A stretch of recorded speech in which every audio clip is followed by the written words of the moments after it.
This segment of the news has been brought to you by Sun Oil Limited. Welcome back. Following the tragedy of what police are calling a murder attempted suicide, Director of FOAM, Candy Gibson, says this kind of violence is nothing new to our country. That incident that happened isn't something new to our country or communities. Recently, we have numerous women that have been attacked, been stabbed, even choked, and even murdered in our country from time to time. Just a few months ago, there was a situation where we see a police officer choking a female. You understand me? After that, there was a guy running over a female. And then the other day was the immigration officer beating a female. And now it's sad that we have a guy going to kill his girlfriend and attempted to kill himself. So it's like our country. Mrs. Gibson, the head of an organization intent to support the family of murder victims, says this recent surge of gender-based violence is a reoccurring theme in the country and that society has become numb to it. Noting several recent incidents of extreme acts of violence against women, all taking place just weeks apart, one of which just days before this domestic dispute turned fatal, leaving the young mother of a 1-month-old boy dead and his father also passing away in hospital. Our country now has become numb and immune to men taking out their anger and frustration on us females.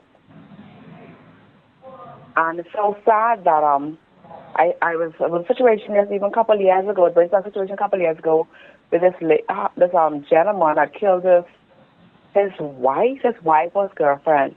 He would have gotten convicted. He came out, he got he served his time, he got released, and he went on to be a teacher or principal to a school. And at the end of the day, when the system deemed justice, what is justice for you when you lost a loved one violently? Ms. Gibson expresses her shock following the revelation of this weekend's tragedy, noting that she had recently met with the perpetrator, friend Ron Ferguson. As she recollects her conversation with Ferguson, she added he had just recently made a notable charitable donation to FOAM to provide clothing and flip-flops to young men having lost their parents to violence. I was distributing gifts and hot meals to persons on Christmas things, and I met him that night. I said, man, every year I see people Santa. So he said, what you mean by that? I said, every year person Santa, people look to me to make them happy and give them gifts. I said, who you is? So I said, it's Candy Gifts from FOAM. He said, oh wow, yeah, my shop is not too far from your office. I saw the big commotion you guys are having that day. And he's like, okay, so I want to be a part of it. I want to be a part. I want to connect with you. And I said, okay, no problem. He said, tell you what, this is my number here. Call me tomorrow. I want to bless some young men who would have lost their father to murder. So he donated short pants, he donated shirts, and he donated slides.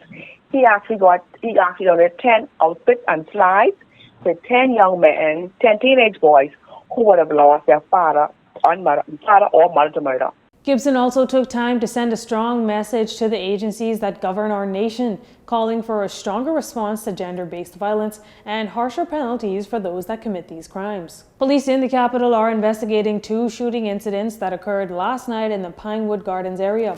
Preliminary reports indicate that in the first incident, sometime around 6:20 p.m., police were informed of a shooting incident that occurred on Wiseman Lane, where an adult male was reportedly shot about his body and transported to the hospital in a private vehicle. When officers visited the scene, witnesses say that the victim was standing outside a residence on Wiseman Lane when a small vehicle approached him. An occupant discharged a firearm in his direction, hitting him several times about his body. He is listed in serious condition. In the second shooting incident, just 10 minutes later, around 6:30 p.m., police were called to Spice Street, Pinewood Gardens. There, they were informed of a shooting incident where an adult male was shot and also taken to hospital in a private vehicle. Initial investigations indicate that a group of males were gathered in a parking lot when the occupant of a small vehicle drove by.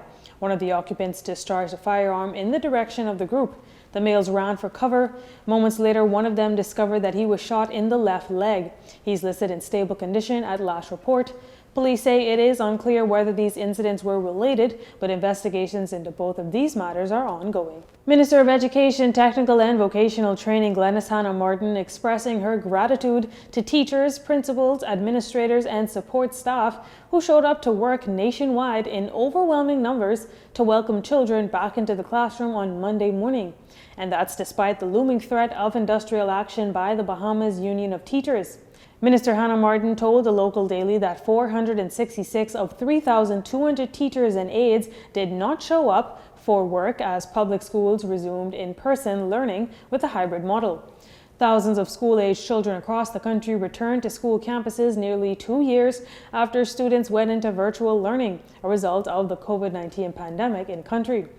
Minister Hanna-Martin, in a statement last evening, also thanked the thousands of parents who sent their children to school, noting that she was pleased to be informed that amongst the children presenting themselves were scores of children who had been completely offline and out of school for 2 years.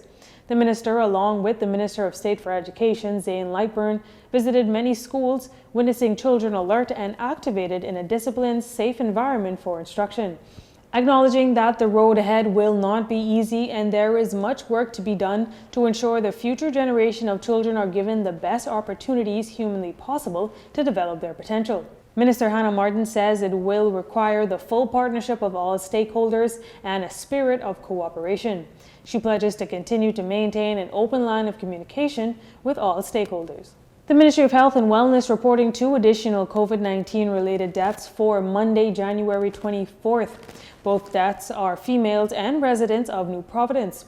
The first is a 64-year-old passing on January 15th and a 66-year-old passing on January 19th.